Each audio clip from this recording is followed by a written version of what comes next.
India's independence was around the same time as the founding of the People's Republic of China. In the beginning, India was in much better condition than China in both economic strength and international environment, but, 70 years later, with nearly the same population, China's economy is more than 4 times the size of India's economy. The level of infrastructure and welfare of the people in China and India is not at the same level at all. The living gap between the ordinary people of China and India is evident.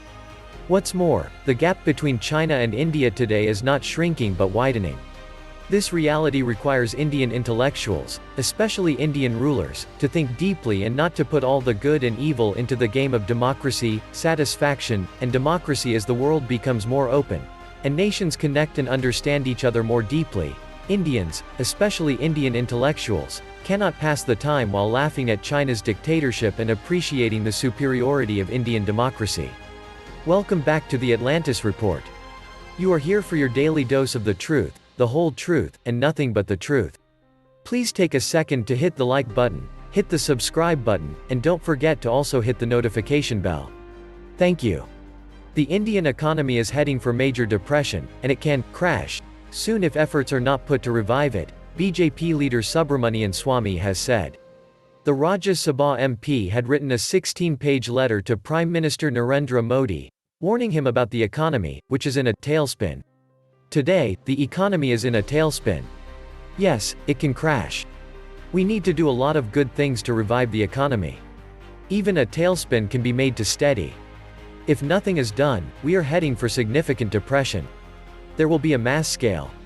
Banks might collapse, factories might start closing, he said in an interview to CNN News 18 recently. Earlier this month, the government had revealed that the unemployment rate in the country is higher than it has ever been. Indian government claims that India is growing at 7%.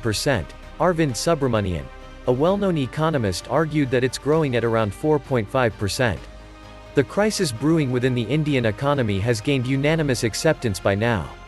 Even the latest annual report of the RBI for the fiscal year 2018-19 confirmed that the Indian economy has indeed hit a rough patch. The GDP growth rate of the economy has slipped to 4.2% in the year 2019, and -7.97% in 2020. The lowest in all of the Indian history.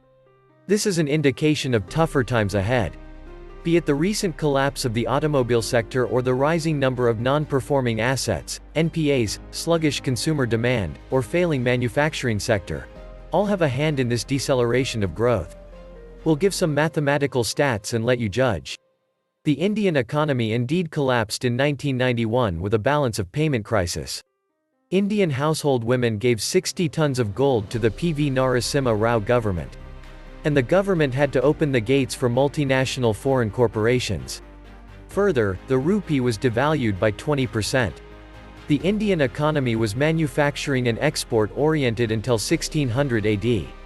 Indeed, India controlled 33% of all world export and was the richest nation in the world.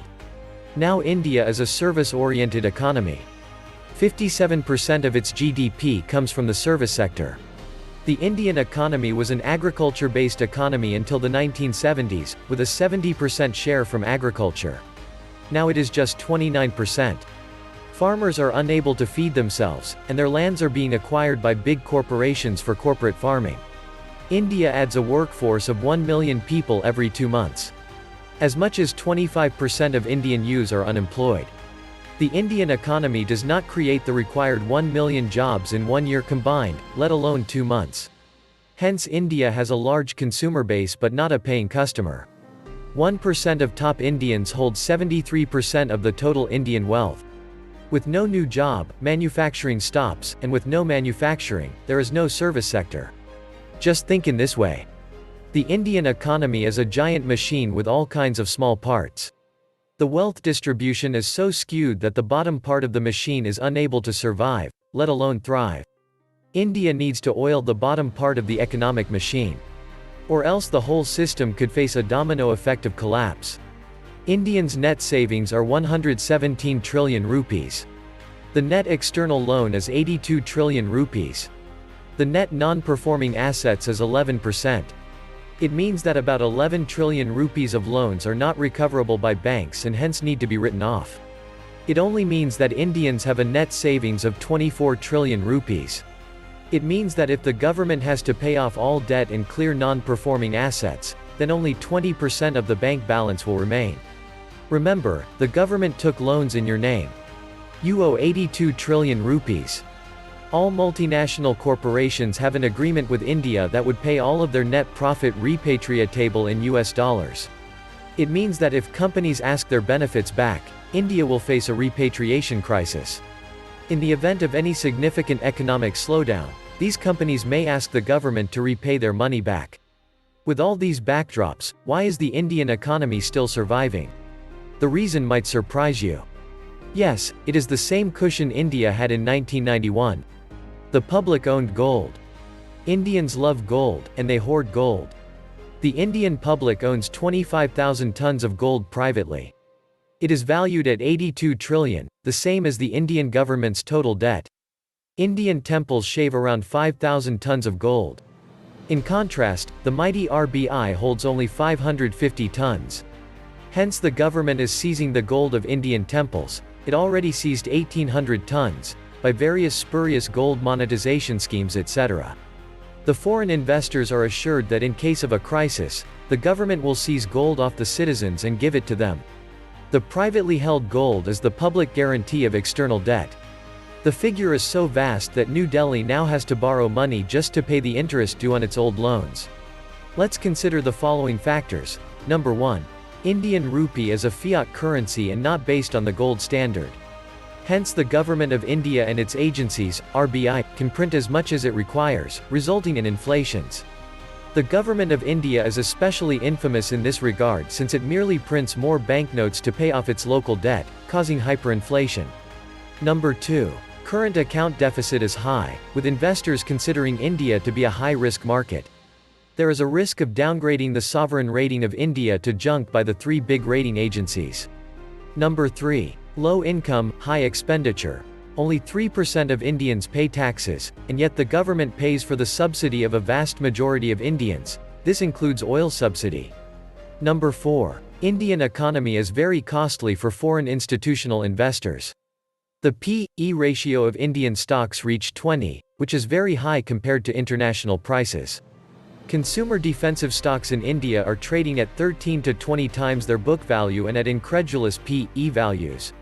Foreign institutional investors find other non-Indian stock markets more competitively priced. Number 5. Restrictive laws on foreign direct investment. Foreign direct investment has been opened in multiple sectors, but there are severe restrictions and conditions to investment in these sectors, thereby discouraging investments.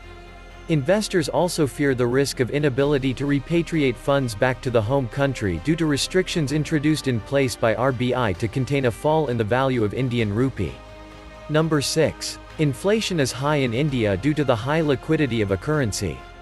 India follows the WPI standard for calculating inflation.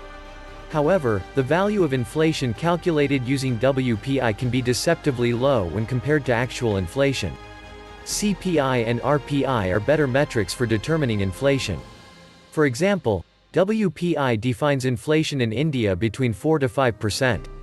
However, CPI, which is more accurate, determines inflation in India between 11 to 12%. Number 7. There is rampant corruption in India. This impacts international investors since anti-corruption laws in developed countries are punitive irrespective of the geographic location of violation of the law. For example, corporations in the UK, USA can be prosecuted there if they or their subsidiaries indulge in any corrupt practices in India. This is a significant risk for investors in India. Number 8. Most of the investments in India are in dubious sectors like real estate and gold. These instruments cannot be considered investments since they only store value. They do not appreciate in value over the long term, they only retain their value. It is incorrectly perceived as an investment due to an increase in value over the short term. This is especially true in India because of inflation and low supply, and not because of actual intrinsic value. This will lead to a situation like the 2008 real estate bubble in the USA. All of these factors form a vicious circle leading to collapse in an economy. India has fallen deep into this circle, and unless it breaks out of it in the immediate future, economic collapse is imminent. In the end, India will still be trapped in debt.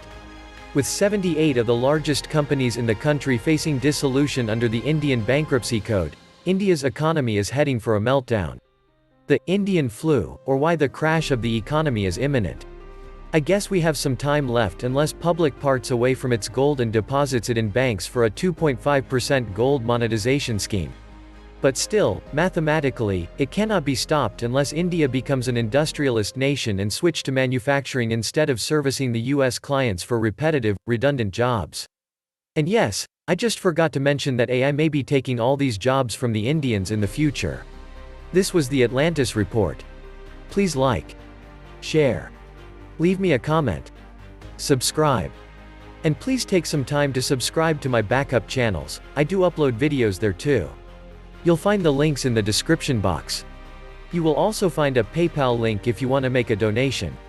Thank you wholeheartedly to all those of you who have already donated. Stay safe and healthy, friends.